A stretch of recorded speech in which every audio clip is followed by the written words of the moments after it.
Alright guys, we're back again with another episode of Footballer's Advice. And as you can tell by the title of the video, I wanted to talk to you about motivation, about your dream, about making it as a professional soccer player. I know a lot of us get discouraged, and along the way you do feel like giving up. And this video in particular on this channel, I would say, means the most to me because I get to help you guys continuing your dream, or at least try to give you more motivation to continue your dream, because it's one of those things that since I've been in the industry in terms of trying to make it and trying to find a path, I've ran into a lot of other players with similar stories to mine, similar stories who have made it in the professional world. And I'm talking about top flight first tier football, first tier soccer. There's other people who I know that they're still grinding, and there's nothing wrong with that.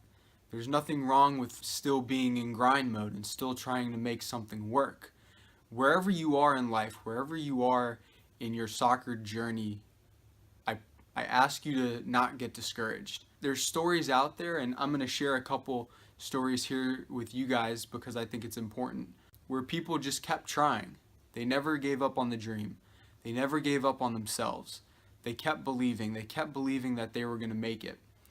And eventually it happened.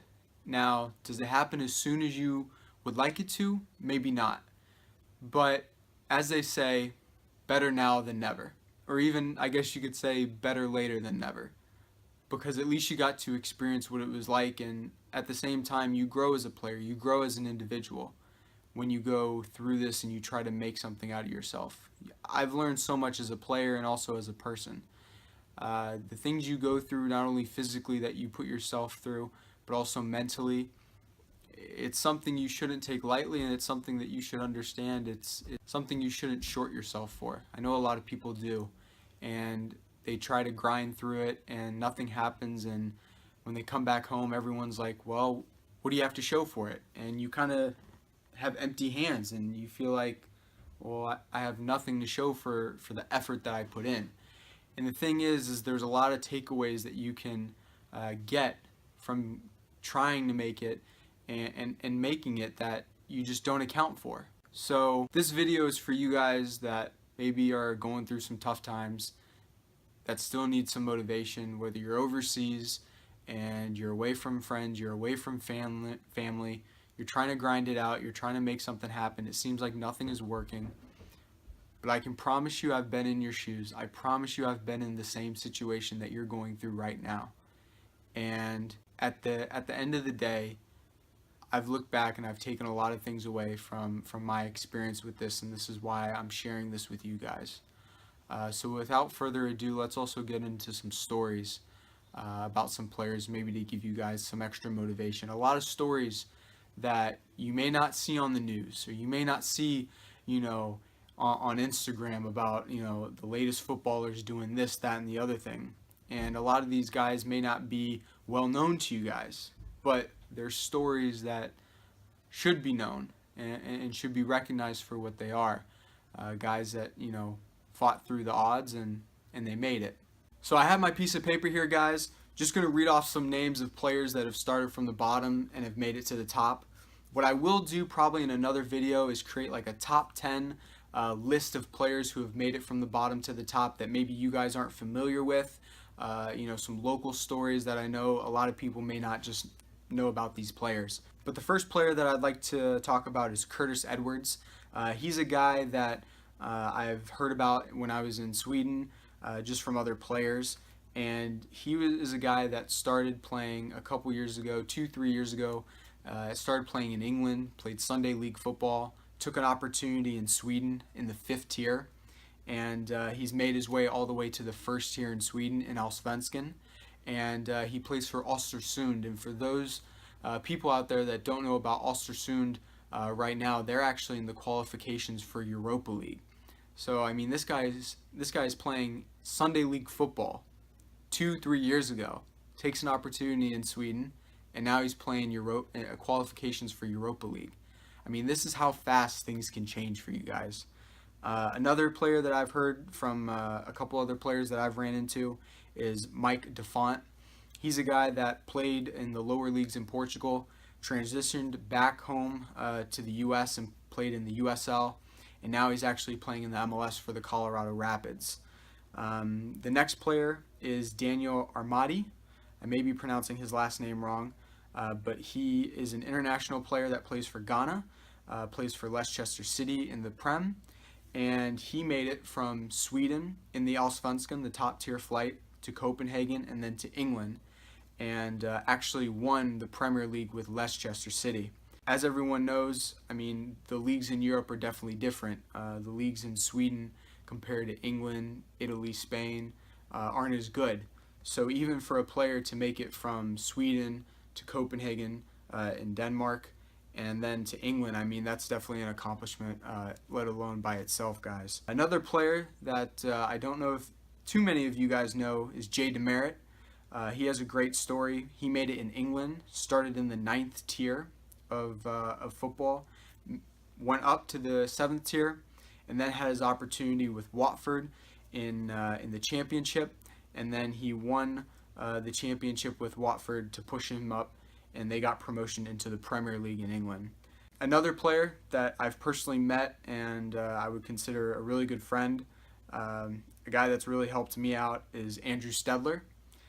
He's made it in Sweden. He started in the 6th tier in Sweden and then also made it to the 1st tier in Sweden in Allsvenskan. And he is another player that also played for Östersund in the top flight. He's another guy who played college. The first year after college didn't have any opportunities at home in the U.S. and just kind of took another opportunity out in Sweden after a year of just trying to find an opportunity. So another great story for you guys. And the last player I have is Aaron Walker. He's a guy that played in Iceland. He couldn't find a team, wasn't renewed a contract for 2 years, so he had to get a regular job. And then currently he just made a USL team, FC Cincinnati. So a great accomplishment again for Aaron Walker. So as you guys can tell, there's a lot of successful stories out there that you may just not know about. I hope those guys were able to give you guys a little bit more motivation in terms of why you should continue your pursuit in trying to become a professional soccer player. There's no right or wrong way of doing things.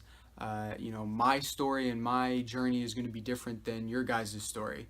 And the next viewer who watches this video and the viewer after that, everyone's story is going to be different. You never know when the timing is going to come for you, when your big break's going to come. All you can do is be ready for it. And that's by continually training, making sure you're eating right, making sure you're networking, and just taking advantage of the opportunities that you get. As you guys know, the dream should never change, but the plan might. And what I mean by that is just like Aaron Walker's story or maybe Andrew Steffler. The dream is to play professional soccer, but maybe the plan was, okay, out of college, I'm going to, make a team, and then from there I'm going to do this, that, and the other thing. And sometimes that just doesn't happen. I mean, you look at Aaron Walker, he had to get a regular job for 2 years, and then his opportunity came in the USL. You look at Andrew Steffler, who came out of college, didn't have any opportunities, had to go work, and then another opportunity eventually opened up for him in Sweden, and he took that opportunity, and they turned it into something. That's what I'm saying by, the dream should never change, but the plan or how you go about things may have to change. But at the end of the day, guys, what it comes down to is you're going to have to run off of your own energy. A lot of people aren't going to understand why you're putting so much effort into something that maybe they think won't happen. And that's great because that's their opinion. The only opinion that matters is yours. And as long as you still believe, as long as you still envision prosperity and the ability to make it, then it's going to happen. It's just one of those things, like I said, you're going to have to run off of your own energy. Friends and family won't understand why you're doing this.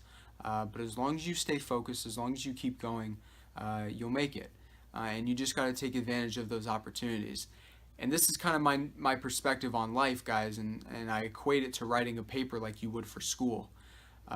You can't just at the very last minute write a paper and it's going to come out perfect.